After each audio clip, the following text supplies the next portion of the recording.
Hello, my name is Amina and I'm your decision-making specialist. And today, you know what? I don't have the answers. People are asking me questions and I don't have the answers. And so I'm asking you, maybe you have some answers.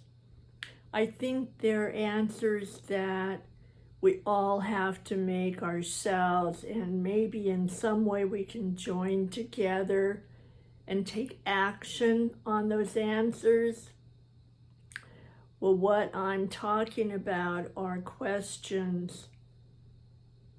What do we do when the food runs out? What do we do when unemployment runs out? What do we do when there are no more jobs at the place that we used to work? What do we do when the savings account is empty?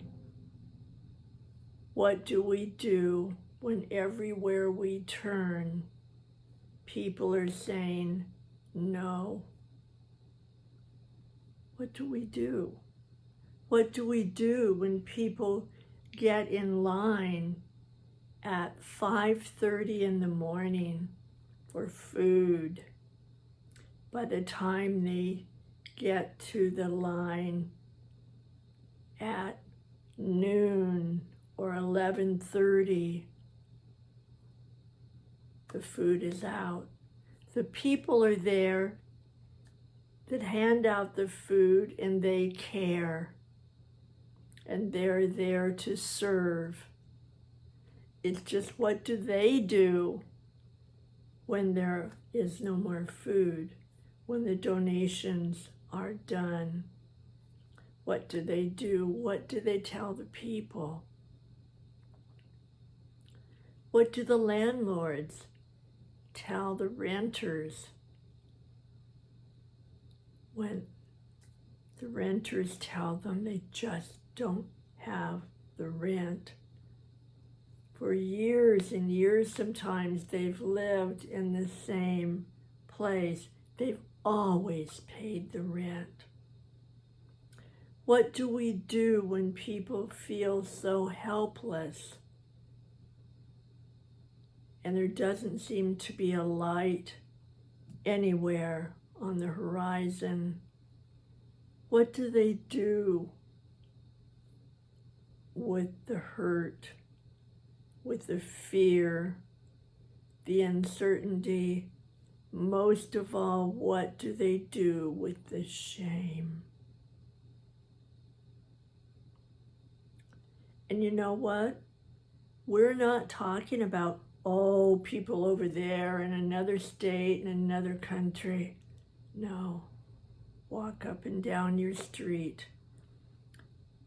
The statistics are showing that 1 out of every 6, as an average, needs help, and there is none.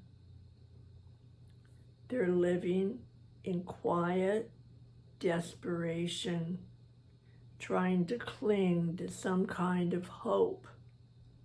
And you know, they're not going to come knocking on our door and tell us that they're hungry, that their children have no food, that they have no money to buy food. They have no money for their rent, and they're scared. You know why? Because they're ashamed. They're afraid we're going to think it's their fault. We're afraid that they're asking for a handout.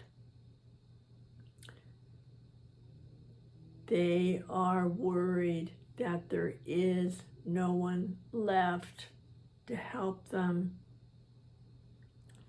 So this may be a little embarrassing for you to do. Maybe you don't want to trigger any shame in anyone. However, I'm going to offer nudge, maybe a little push, that if you have anything of food, of clothing, of money, of time, of energy, anything that you have that you can give and share. And I know that your days are busy too, and it must seem like, well, Amina, I am struggling and scrambling. I believe you, and I'm not trying to trigger any shame in you. What I'm offering, if there is just an eyelash of a moment that you can call a neighbor, or you can ask them to come out at a distance and ask how they are, and tell them, I have some bread and some cereal and some milk. Would that help? I don't know if you need it, just in case I want to ask. If they say, no, we're doing fine, then be grateful, celebrate, and appreciate with them. The worst that can happen is they're going to know that somebody cares. That's not so bad. Not nowadays. Not so bad. And you can be the one to offer. Now, you don't offer more than what you can. You do not take food out of your children's mouth. And we're not talking about sacrificing. We're talking about sharing. And I may have said it before, and if I did, I'm going to say it again.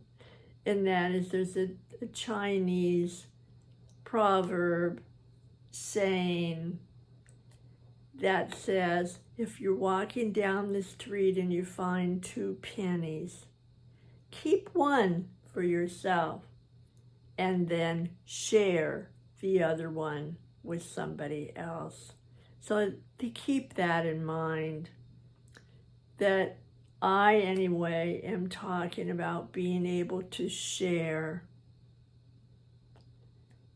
not sacrifice yourself, and to be kind of honest. If you do have something to share,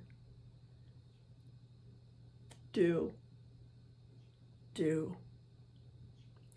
And if you offer and somebody doesn't need it, celebrate for them and go on to the next neighbor.